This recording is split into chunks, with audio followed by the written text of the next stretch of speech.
الحمد لله رب العالمين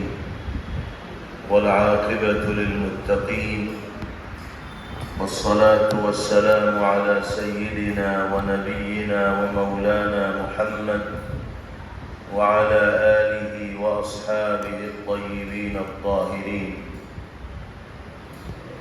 أما بعد فأعوذ بالله من الشيطان الرجيم. بسم الله الرحمن الرحيم.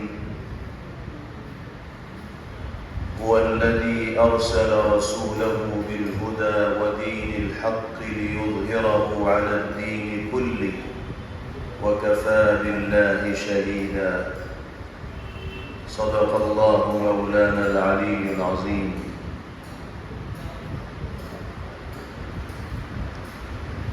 صدر اجلاس جمعیت علماء ہند صوبہ راجستھان کے صدر محترم حضرت مولانا قاری محمد امین صاحب دامت برکاتہم العالیہ، صوبے کے متحرک جنرل سیکریٹری جناب مولانا عبد الواحد صاحب کھتری دامت برکاتہم، یہاں تشریف فرما دیگر حضرات علماء کرام، جمعیت علماء صوبہ راجستھان کے صوبائی اور ضلعی ذمہ داران و اراکین اور وابستگان، پچھلے تقریباً 3.5-4 گھنٹے سے مسلسل آپ حضرات اس حال میں اس جلسہ گاہ میں تشریف فرما ہیں اور پوری دلچسپی اور توجہ کے ساتھ مختلف پروگراموں کو سن رہے ہیں۔ ایجنڈے کے مطابق ذکر کردہ تمام امور پر سیر حاصل گفتگو ہوئی ہے، تشفی بخش روشنی ڈالی گئی ہے اور عالمی اور ملکی سطح پر اس وقت جو بھی حساس مسائل ہو سکتے تھے ان کا تذکرہ کیا گیا ہے، اجمالی طور پر یا تفصیلی انداز میں۔ مدارس اسلامیہ کا تحفظ، مکاتب دینیہ کی بقا اور مسلم سماج و معاشرے میں دینی اور اسلامی تہذیب و تمدن اور تشخص کو برقرار رکھنے کے لیے سنجیدہ فکر و کوشش اتنی لازمی اور ضروری ہے، مختلف حوالوں سے اس پہلو پر گفتگو کی گئی۔ مدارس اسلامیہ کو جو چیلنج درپیش ہے ان کا مقابلہ کرنے کے لیے اہل مدارس کے ذمے کس طرح کی اصلاحات ہیں اور کس انداز میں ان کو تبدیلیاں لانی ہوں گی، انتظامی طور پر کیا اصلاحات ناگزیر ہو گئی ہیں، خارجی طور پر کن امور کو پیش نظر رکھنا ضروری ہو گیا ہے، یہ سب وہ چیزیں ہیں جو تجویز کی شکل میں نکات کے انداز میں پوائنٹ ٹو پوائنٹ ہمارے اور آپ کے سامنے آ چکی۔ اسی طریقے سے جمعیت علماء ہند کے زیر اہتمام متحرک جو مختلف شعبے ہیں ان کی کارگزاریاں آئیں، ان کی افادیت کا بھی ذکر ہوا اور اس نظام کو وسعت دینے کی، اس کے دائرے کو ملکی سطح پر بڑھانے کی اپیل بھی کی گئی۔ مکاتب دینیہ کے قیام و استحکام کے حوالے سے گفتگو ہوئی، جمعیت علماء امن فیلوشپ کے حوالے سے بہت مفید اور مؤثر پروگرام ہمارے سامنے پیش کیا گیا اور بتایا گیا کہ کن کن جہات میں ہم اپنی محنت و توجہ کو مرکوز کر سکتے ہیں، اور اللہ تعالیٰ نے اس جماعت سے وابستگی کے نتیجے میں، اکابر سے مربوط ہونے کے نتیجے میں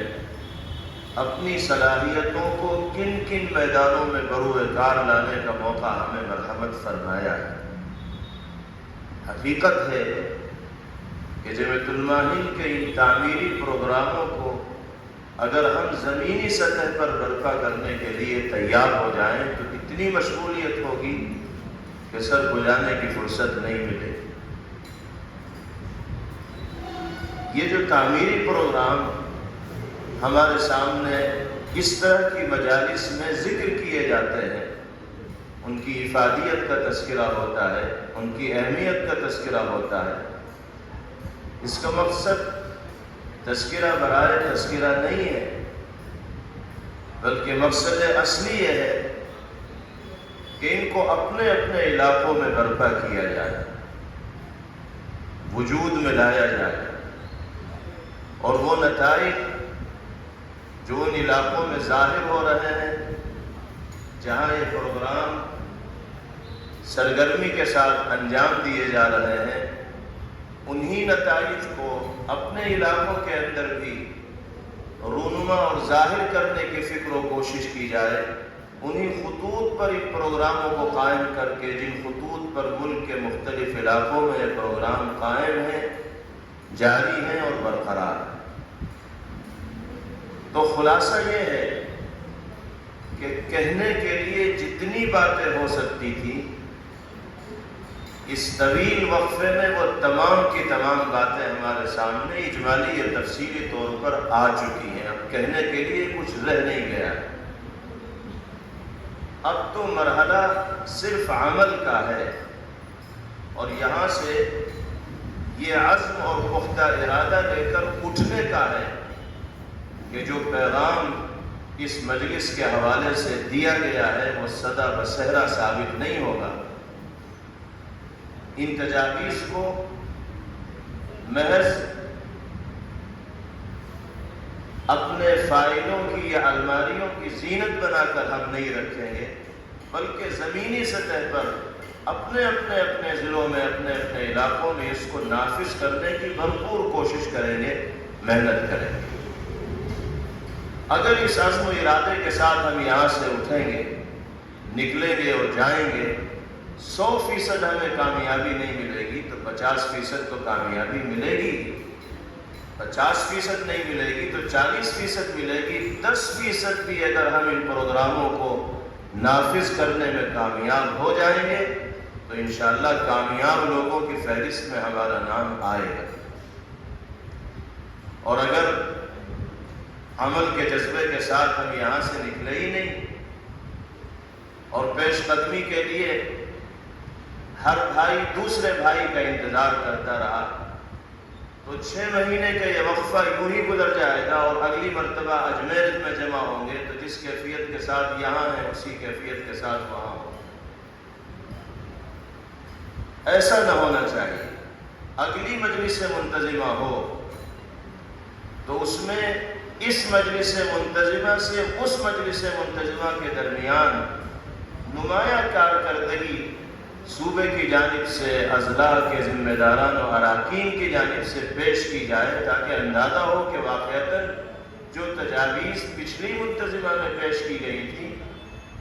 انہیں روح بعمل لایا گیا اور ان خطوط کو، نقوش کو پیش نظر رکھ کر اقدامات کیے گئے ہیں۔ اللہ تعالی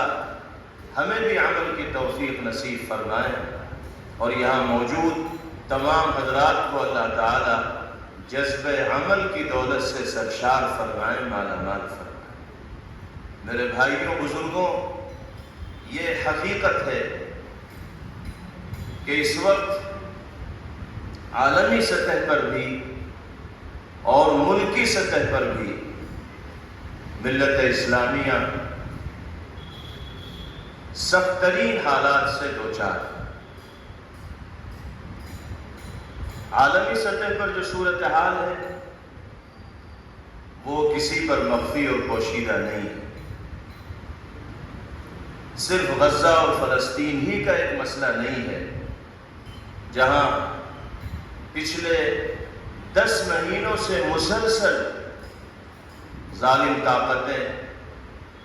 انسانیت کے خون سے ہولی کھیل رہی اور اس مقدس سرزمین کو بے گناہ اہل ایمان کے خون سے رنگین کر دیا گیا۔ رہنے کے لیے مکانات وہاں نہیں ہیں، کھانے کے لیے غذائی سامان وہاں نہیں ہے، اور افسوس اس بات پر ہے کہ دنیا کی وہ طاقتیں جو اپنے آپ کو امن عالم کا عالم بردار اور انصاف کا ٹھیکیدار سمجھتی ہیں، وہ اسلام دشمن طاقتوں کی ان تباہ کاریوں کو دیکھ رہی ہیں، اور نہ صرف یہ کہ اپنی زبان پر تالا لگائے ہوئی ہیں بلکہ دشمنوں کی پشت پناہی کر رہی ہیں، کھلے طور پر ان کے ساتھ کھڑی ہیں، یہ پیچھے سے ان کی ہم نوائی کر رہی ہیں۔ ہم دوسروں کو کیا کہیں، اپنوں ہی نے اپنوں سے منہ موڑ رکھا، اور جن حکمرانوں سے اس نازک موقع پر یہ توقع اور امید کی جا سکتی تھی کہ وہ اپنے مظلوم و مقہور مسلمانوں کی حمایت میں میدان میں آئیں گے اور دشمنوں کے خلاف کوئی کڑا اور تلخ رویہ اپنائیں گے، وہ بھی دشمنوں کی صفوں میں کھڑے دکھائی دے رہے ہیں۔ افسوس ہے اس کیفیت پر۔ یہ صورتحال تو فلسطین کی،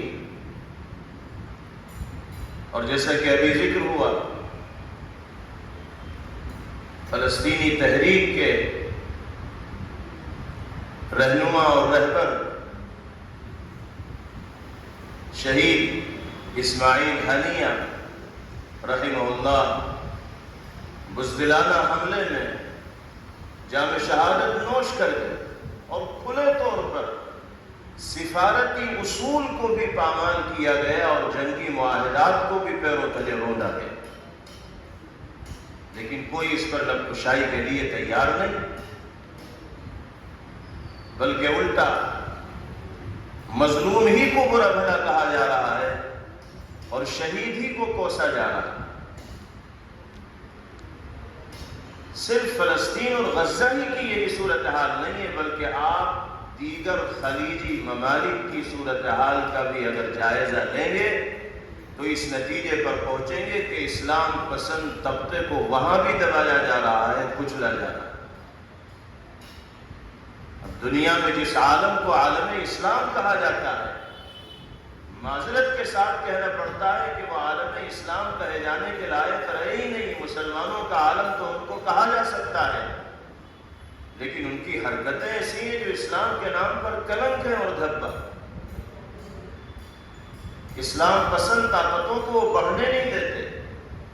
اسلامی تحریکات کو وہ پلٹنے نہیں دیتے۔ اسلامی تہذیب و تشخص کے حامل افراد ان کی آنکھوں میں کانٹوں کی طرح چبھتے ہیں۔ کن کی آنکھوں میں؟ جو اپنے کو مسلمان کہتے ہیں، جو اپنے کو موحد کہتے ہیں، جو اپنے کو قرآنی ہدایات و تعلیمات کا علم بردار کہتے ہیں۔ ان کی آنکھوں میں اسلام پسند طبقہ کھٹک رہا ہے تو ہم دوسروں کی کیا شکایت کریں اور دوسروں سے کیا شکوہ کریں؟ مصر میں اسلام پسندوں کو اسی طرح دبایا جا رہا ہے، الجزائر میں یہی صورتحال ہے، یمن میں اسی طرح کی صورتحال ہے، شام میں اسی طرح کی صورتحال ہے، خود سعودیہ میں اسی طرح کی صورتحال ہے، دیگر جو خلیجی ممالک ہیں، دبئی ہو یا دیگر ملک ہو، سب جگہ تقریباً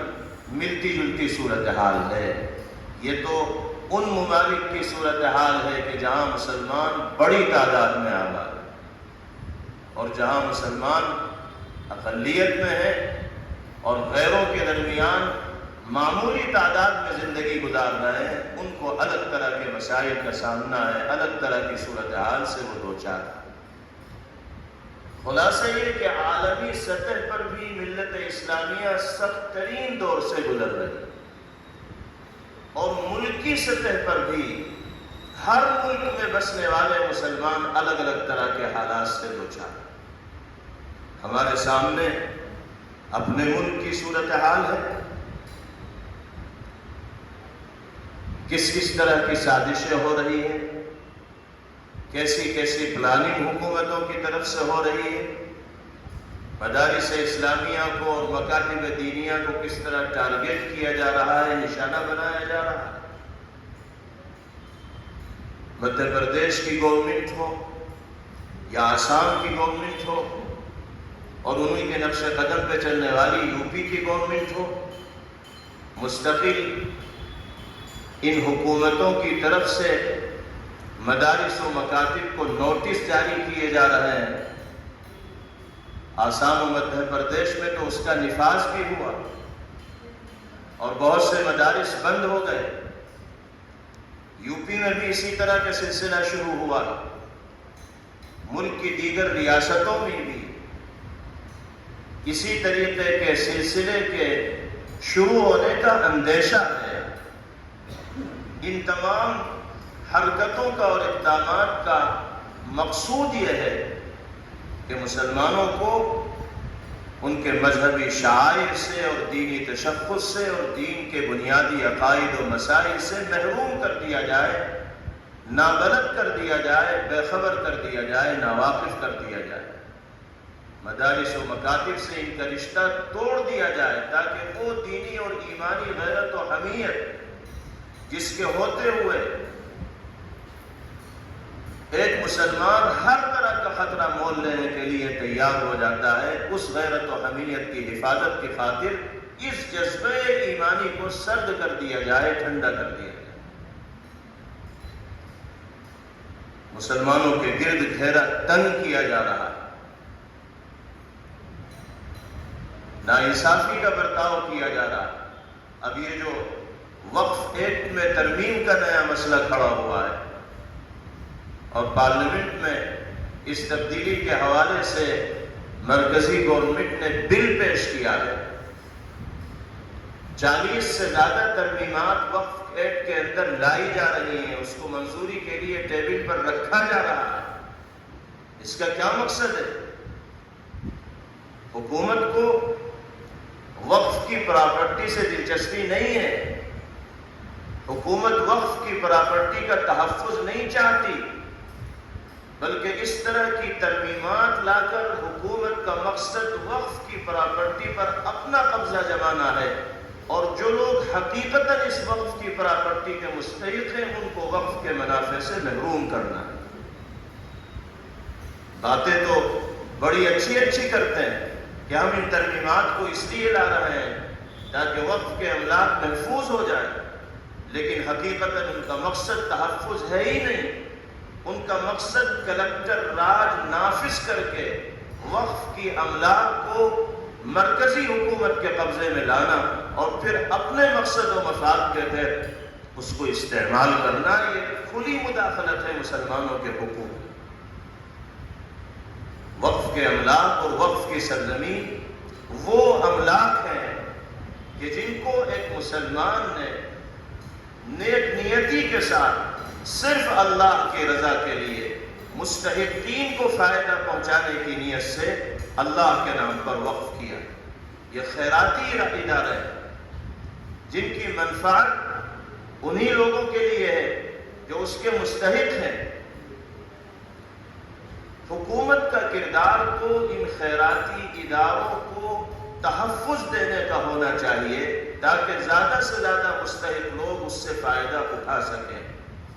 لیکن جب حکومت کی نیت خراب ہو جاتی ہے اور بگاڑ و فساد نیت کے اندر آ جاتا ہے تو اپنی ذمہ داریوں سے حکومتیں منہ موڑنے لگتی ہیں، اور اسی کا یہ نتیجہ ہے کہ وقف ایکٹ میں ترمیم کی شکل میں جو نیا قانون لایا جا رہا ہے اس کے ذریعے وقف بورڈ کے دائرۂ اختیار کو سمیٹ دیا جائے گا، اور ہر ضلع کے ڈی ایم کو وہ پاور و اختیارات دے دیے جائیں گے کہ وہ جو چاہے گا جس زمین کے بارے میں فیصلہ کر لے۔ اسی کو کلیکٹر راج کہا جاتا ہے، اور اس کا سیدھا نقصان مسلم کمیونٹی کو ہوگا، مسلم اقلیت کو ہوگا۔ جس طرح یکساں سپریم کورٹ کا مسئلہ یہ بار بار کھڑا کرتے ہیں مسلمانوں کو ٹارگیٹ اور نشانہ بنانے کے لیے، اسی طرح وقف ایکٹ میں ترمیم کا مسئلہ یہ لے کر آئے ہیں تاکہ مسلم قوم کے اندر بے چینی پیدا ہو، اور اس بے چینی کے ذریعے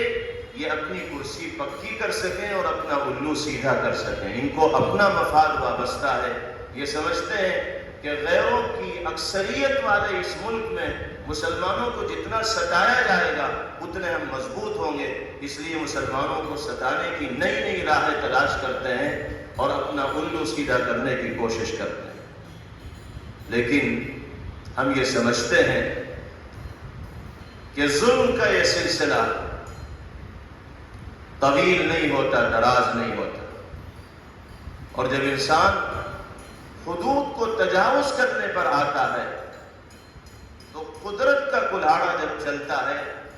تو سر بچانے کے لیے جگہ انسان کو نہیں ملتی۔ اس لیے ہر شخص کو اپنی عاقبت و انجام کے حوالے سے متفکر رہنا چاہیے۔ اللہ کی گرفت اور پکڑ جب آئے گی تو بڑے بڑے فرعون سرنگوں ہو جائیں گے اور سر اٹھانے کا بھی ان کو موقع نہیں مل پائے گا۔ دنیا میں اس طرح کے مظاہر و مناظر اللہ تعالیٰ اپنے قدرت کے دکھاتے رہتے ہیں، دنیا والوں کو دکھاتے رہتے ہیں۔ کتنے ڈکٹیٹر ہیں جو لمحوں کے اندر زمین پہ آ جاتے ہیں۔ ابھی پڑوسی ملک میں واقعہ پیش آیا، وہ حکمراں جو برسوں سے مضبوطی کے ساتھ طاقت و قوت سے نظام حکومت چلا رہی تھی، اللہ تعالیٰ نے اس کے خلاف اس طرح کا ماحول عوام میں پیدا کیا کہ جان بچا کر اس کو ملک چھوڑ کر بھاگنا پڑا۔ تو اس طرح کی صورتحال کہیں بھی رونما ہو سکتی ہے۔ حکمرانوں کی ذمہ داری ہے کہ وہ انصاف کا معاملہ کرنے والے ہوں، عدل کو اپنی زندگی کا لازمی جز بنانے والے ہوں، اور رعایا کو وہ حقوق دینے والے ہوں جس کے وہ مستحق ہوں۔ ان کی حکمرانی کے طور طریقے سے ان کے ماتحت زندگی گزارنے والے افراد خوش ہوں۔ اللہ رب العزت والجلال جو نظام کائنات کو چلانے والے ہیں وہ خوش ہوں۔ اگر اس طرح نظام حکومت کو چلایا جائے گا تو وہ نظام دیرپا بھی ہوگا، مؤثر بھی ہوگا، اور یہ حکومت صرف ظاہر پر نہیں ہوگی بلکہ دلوں پر بھی ہوگی۔ خلاصہ یہ ہے کہ عالمی اور ملکی دونوں سطح پر مسلمانوں کو سخت ترین حالات کا سامنا ہے، اور نت نئے مسائل پیدا ہوتے چلے جا رہے ہیں۔ ان مسائل کے سامنے آنے کی وجہ سے ہمارے درمیان دو طرح کے ذہن تیار ہوئے ہیں۔ ایک ذہن تو وہ ہے جو ان عالمی اور ملکی واقعات و حالات سے متاثر ہو کر مایوسی کی طرف جا رہا اور خوف و دہشت کے سائے میں وہ زندگی گزار رہے۔ مستقبل کے حوالے سے وہ طرح طرح کے اندیشوں سے اور خطرات سے دوچار ہیں۔ ان کو اپنا مستقبل تاریک اور اندھیرا دکھائی دیتا ہے۔ وہ امید افزا گفتگو نہیں کرتے، ان کا دل بیٹھا چلا جاتا ہے جب وہ مستقبل کے حوالے سے گفتگو کرتے ہیں۔ یہ ذہن ہمارے ہی درمیان رہنے والے افراد کا بنتا چلا جا رہا ہے، حالات سے متاثر ہو۔ ہمیں یہ سمجھنا چاہیے کہ مایوسی اور ناامیدی کا جو یہ ذہن ہے، یہ اسلامی اور نبوی تعلیمات و ہدایات کے خلاف ہے۔ حالات چاہے جتنے خلاف ہو جائیں، یہ ذہنیت ہماری ہرگز ہرگز نہ بننی چاہیے۔ دوسرا ذہن ہمارے درمیان رہنے والے لوگوں کا یہ ہے کہ ہمیں یقین ہے اللہ کی ذات پر، رات چاہے جتنی لمبی ہو اس کی تاریکی اور اندھیرا ختم ہوتا ہے اور صبح کی روشنی نمودار ہوتی ہے۔ اللہ کی ذات پر اور قدرت پر یقین رکھیں اور حالات کی سردی اور گرمی کا تقاضوں کے مطابق مقابلہ کریں، اور اللہ نے کامیابی کے لیے جو صفات بیان فرمائی ہیں ان صفات کو اپنے اندر انفرادی اور اجتماعی طور پر پیدا کریں۔ امید رکھیں اللہ کی ذات سے یقیناً حالات کا رخ تبدیل ہوگا، حالات تبدیل ہوں گے اور آزمائش و امتحان کے مرحلے سے انسان نکلے گا اور عافیت و اطمینان اور سکون کی زندگی بسر کرنا اس کے لیے ممکن اور آسان ہو۔ ہمیں ہمارے اکابر و بزرگان دین نے اور جس تنظیم و جماعت سے ہم وابستہ ہیں اور جڑے ہوئے ہیں اس کے ذمہ داران نے یہی سبق پڑھایا ہے کہ حالات چاہے جتنے خراب ہو جائیں مستقبل کے حوالے سے مایوس اور نا امید نہیں ہونا، پست ہمتی کا شکار نہیں ہونا ہے، کسی ایسے کمزور عمل کو انجام نہیں دینا ہے جس سے مرغوبیت کا احساس ہونے لگے اور اندازہ ہونے لگے، اور اللہ کی قدرت پر یقین رکھنا ہے اور کامیابی کی امید رکھنا ہے۔ شیخ سعدی شیرازی رحمہ اللہ نے خلافت عباسیہ کے سقوط اور بغداد کے زوال کے موقع پر کیا شعر کہا تھا؟ آسمارا پر آئی کہ جو صورتحال پیدا ہوتی چلی جا رہی ہے تو کچھ نہیں کہا جا سکتا کہ آنے والے دنوں میں یہاں زمان میں اقتدار و حکومت مسلمانوں کے ہاتھ میں، تو یہ بہت خوش آئند پہلو ہے،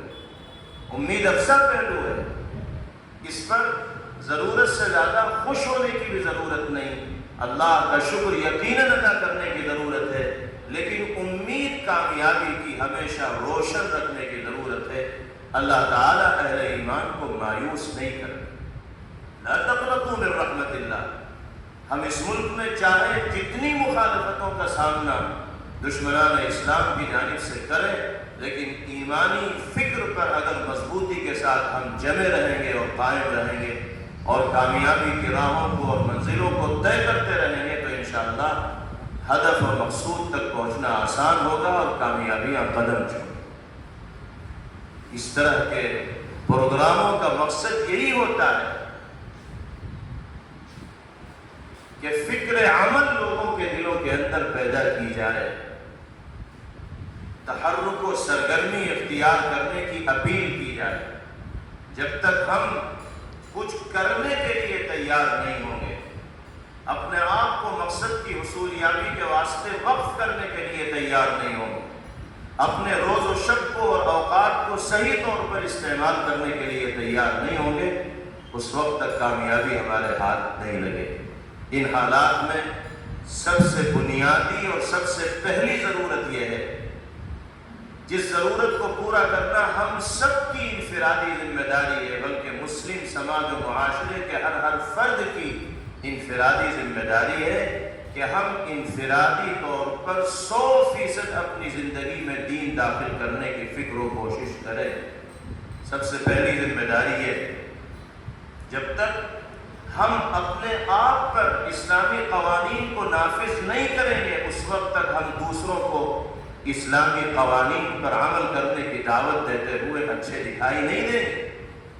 جب تک ہم خود اسلامی اور ایمانی تقاضوں پر عمل پیدا نہیں ہوں گے اس وقت تک ہم دنیا کے سامنے اسلامی اور ایمانی تقاضوں پر عمل کرنے کی تلقین کیسے کریں گے، ان کو ترغیب کیسے دیں گے، ان کو فکر کیسے دلائیں گے۔ سب سے پہلی ذمہ داری اپنے آپ کو انفرادی طور پر اسلام و ایمان کے سانچے کے اندر ڈھالنا ہے اور ایمانی تقاضوں پر عمل کا پابند بنانا ہے۔ اللہ کا وعدہ برحق ہے وَأَنْتُمُ الْأَعْلَوْنَ إِن كُنْتُم مُؤْمِنِينَ۔ اگر سچے ایمان کے حامل بن کر زندگی گزارو گے تو سربلندی تو تمہارے ہی قدم چومے۔ ہماری کمزوری یہ ہے، ہماری خامی یہ ہے کہ اپنے آپ میں اصلاح کی فکر نہیں کرتے اور دوسروں کو مورد الزام جدی قرار دینے لگتے ہیں، حالات میں گرفتار ہوتے ہیں تو حکمرانوں کو برا بھلا کہتے ہیں یا پھر قائدین تختہ مشق بن جاتے ہیں کہ انہوں نے کچھ نہیں کیا، انہوں نے ہمیں بزدل بنا دیا، انہوں نے ہمیں غلط راستہ دکھایا، یہ سامنے نہیں آئے، انہوں نے ہماری قیادت نہیں کی۔ یہ سب کرنا بہت آسان ہے، حکمرانوں کو گالیاں دے دی جائیں اور قائدین کو تختہ مشق بنا لیا جائے۔ کئی گھنٹے کی گفتگو ان موضوعات پر ہو جاتی ہے اور گفتگو بڑی اچھی بھی لگتی ہے، خود کچھ نہیں کرنا پڑتا، اور سارا ٹوکرا دوسروں کے سر ڈال دینا پڑتا ہے، اس سے کچھ حاصل نہیں ہوتا، نتیجہ وہی کا وہی رہتا ہے۔ ہم جب خود اپنے اندر اصلاح پیدا کریں گے تب ہم دوسروں کے لیے یہ کہتے ہوئے اچھے لگیں گے۔ خود اپنے آپ کو نہ سنواریں اور سارا الزام دوسروں کے سر چھوڑ دیں تو یہ الزام محض الزام ہوگا، حقیقت سے اور ریئلٹی سے اس کا کوئی تعلق نہیں۔ پہلی چیز یہ ہے اللہ تعالی ہم سب کو انفرادی سطح پر دینی اور شرعی اصول کا پابند ہو کر زندگی گزارنے کی توفیق نصیب فرمائے۔ دوسری بات یہ ہے کہ اجتماعی سطح پر ہمیں اپنے آپ میں اتحاد و اتفاق اور اجتماعیت کی شان کو برقرار کرنا اور رکھنا ہو۔ کسی بھی حیثیت سے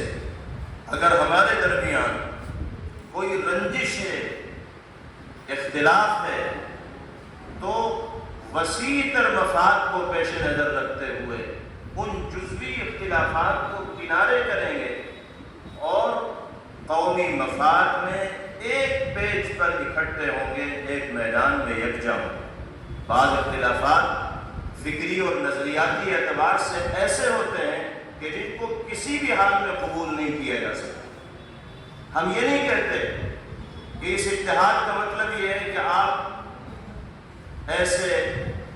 ایسی فکر کو اور نظریے کو اپنا لیں جو دینی اور شرعی اعتبار سے درست نہیں ہے۔ آپ اس فکری اور نظریاتی اختلاف سے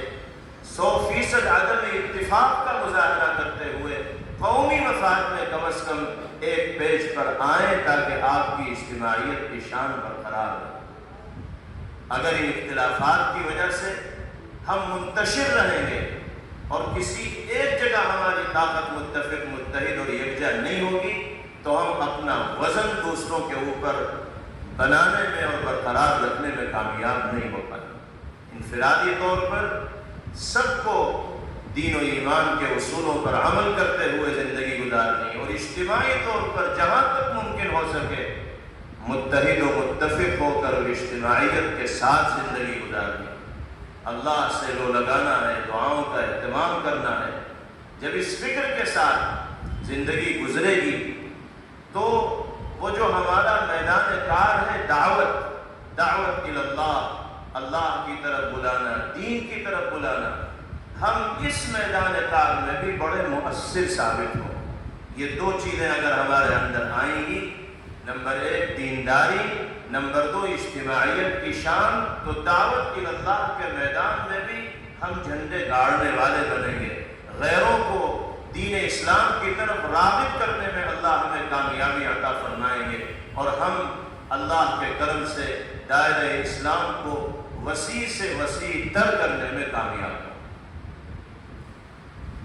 اور آخری بات یہ ہے کہ اللہ تعالیٰ نے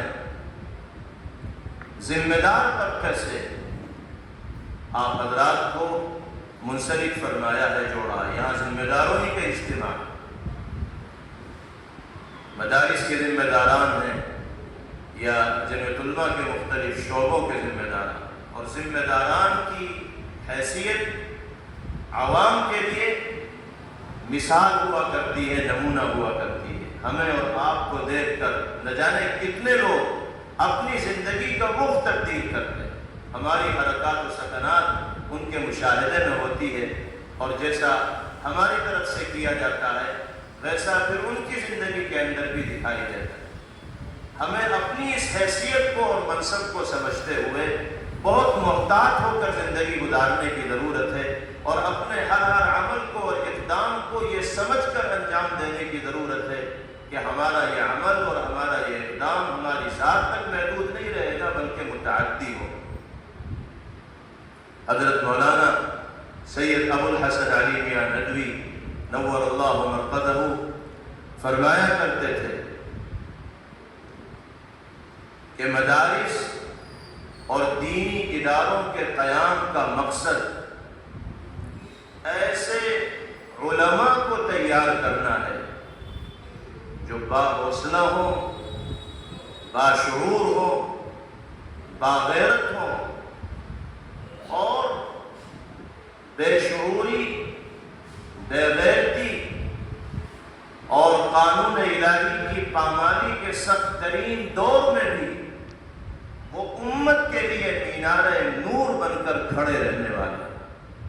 یعنی حالات سماج و معاشرے کے چاہے جتنے خراب ہو، ہمیں اور آپ کو اللہ نے اس طبقے سے منسلک کیا ہے کہ ہماری حیثیت مینار نور کی ہونی چاہیے، اندھیرے میں روشنی کا کام آپ کا وجود کرنے والا ہو، آپ کی شخصیت کرنے والی۔ جیسے قطب نما ہوتا ہے، وہی حیثیت علماء کی ہے اور ذمہ دار طبقے سے تعلق رکھنے والے افراد کی ہے۔ کسی جنگل میں کھڑے ہو کر اگر قطب نما سے آپ سمت معلوم کریں گے تو وہ آپ کو صحیح سمت کی رہنمائی کرے گا۔ ایک عالم دین کی یہی ذمہ داری ہے، ذمہ دار طبقے سے تعلق رکھنے والے ہر فرد کی یہی ذمہ داری ہے کہ وہ زندگی کے ہر موڑ پر انسانیت کی صحیح رہنمائی کرنے والا ہو، بہترین مشورہ دینے والا ہو، اس راستے کی طرف لے جانے والا ہو جو دنیاوی اور اخروی دونوں اعتبار سے اس انسان کے لیے کامیابی کا ضامن ہو۔ ہمیں اپنی اس حیثیت کو اور ذمہ داری کو سمجھنا ہے، نافع بن کر اس دنیا میں زندگی گزارنا۔ جیسے نبی کریم علیہ السلام نے فرمایا، خیر الناس من ينفع الناس، سب سے بہترین انسان وہ ہے جو انسانیت کے لیے نفع بخش اور سود مند۔ اہل علم کی ذمہ داری جہاں اپنی قوم اور اپنے سماج کی رہنمائی کرنے کی، وہیں یہ ذمہ داری اور فریضہ بھی ہے کہ ہم حق و باطل کے درمیان امتیاز کرنے والے ہوں اور لوگوں کو بتانے والے ہوں کہ صحیح کیا ہے یا غلط کیا ہے۔ ہماری یہ ذمہ داری ہے کہ ہم سماج و معاشرے کے افراد کے عقائد و اعمال پر بھی نگاہ رکھیں اور اس سلسلے میں متفکر رہے کہ نہ عقیدے کے اعتبار سے ہمارے علاقے میں رہنے والے لوگوں میں بگاڑ پیدا ہو اور نہ اعمال کے اعتبار سے بگاڑ پیدا ہو۔ یہ ذمہ داری بھی ذمہ دار طبقے سے تعلق رکھنے والے افراد ہی کی ہے۔ کیا سیدنا ابو بکر صدیق رضی اللہ تعالیٰ عنہ کے اس تاریخی جملے کے ہم امین نہیں ہیں جس میں آپ نے فرمایا تھا اَيُنْقَصُ الدِّينُ وَأَنَا حَيٌّ، دین میں کمی زیادتی کی جائے اور ابو بکر زندہ رہے، یہ کیسے ہو سکتا؟ ہم سب اس جملے کے امین ہیں اور انہی جذبات کے حامل ہیں، تو ہمیں صحیح کو برملا صحیح کہنا ہے اور غلط کو برملا غلط کہنا ہے۔ عقیدے کے اعتبار سے اور اعمال کے اعتبار سے اگر فساد و بگاڑ سماج کے اندر پیدا ہو رہا ہے تو درستگی کی تحریک چلانا اور اصلاح کی تحریک چلانا بھی ہماری ذمہ داری ہے۔ عقیدے میں بگاڑ ہوگا تو الحاد کا دورہ ہوگا اور اعمال میں بگاڑ ہوگا تو بدعات کا شیوع ہوگا، اور جس سماج میں الحاد و بدعات کا عموم ہو جائے، شیوع ہو جائے، تو پھر وہ سماج اللہ کی رحمت سے دور ہو جاتا ہے۔ کتنے باطل فرقے ہیں اور گمراہ تحریکیں ہیں جو ہمارے ہی درمیان جنم لے رہی ہیں، اور ہمارے بہت سے بھائیوں اور بہنوں کو ان گمراہ فرقوں اور باطل تحریکوں کے سلسلے میں کچھ بھی معلومات نہیں۔ یہ علماء کی ذمہ داری ہے کہ وہ اپنے علاقے کی صورتحال کا جائزہ لیتے رہیں، اور کوئی بھی ایسا باطل فرقہ اور باطل تحریک و نظریہ کہ جس کے نتیجے میں پیغمبر علیہ السلام کی ختم نبوت کی شان پر زد پڑتی ہو، یا حضرات صحابہ کرام رضوان اللہ تعالی علیہم اجمعین کے عظمت و تقدس کی شان پر زد پڑتی ہو اور آنچ پڑتی ہو، ہمیں اس نظریے کی بھرپور انداز میں تردید کرنی ہے، اور جو لوگ اس سے متاثر ہو رہے ہیں ان کو راہ راست پر لانے کی ہر ممکن کوشش کرنی۔ ہمیں تمام میدانوں میں متحرک ہونا ہے۔ جمعیت علماء نے ہمیں جو پلیٹ فارم دیا ہے، اس پلیٹ فارم میں صرف تدریس ہی نہیں ہے، صرف امامت ہی نہیں ہے، صرف تفسیر قرآن ہی نہیں ہے، صرف درس حدیث ہی نہیں ہے، بلکہ باطل فرقوں کا تعاقب بھی ہے، امت کے عقائد و اعمال کی اصلاح بھی ہے، سماجی میدان میں بھی متحرک رہنا ہے، سیاسی میدان میں بھی قوم کی صحیح رہنمائی کا فریضہ انجام دینا ہے۔ جتنی بھی جہاد ہو سکتی ہے محنت کی، ان تمام جہادوں میں قائدانہ رول اور کردار ہمیں ادا کرنا ہوگا۔ اس جماعت و تحریک سے وابستگی کے نتیجے میں اللہ ہم سب کے اس اجتماع کو اور مل بیٹھنے کو قبول فرمائے، اور جو باتیں اللہ کی توفیق سے آئیں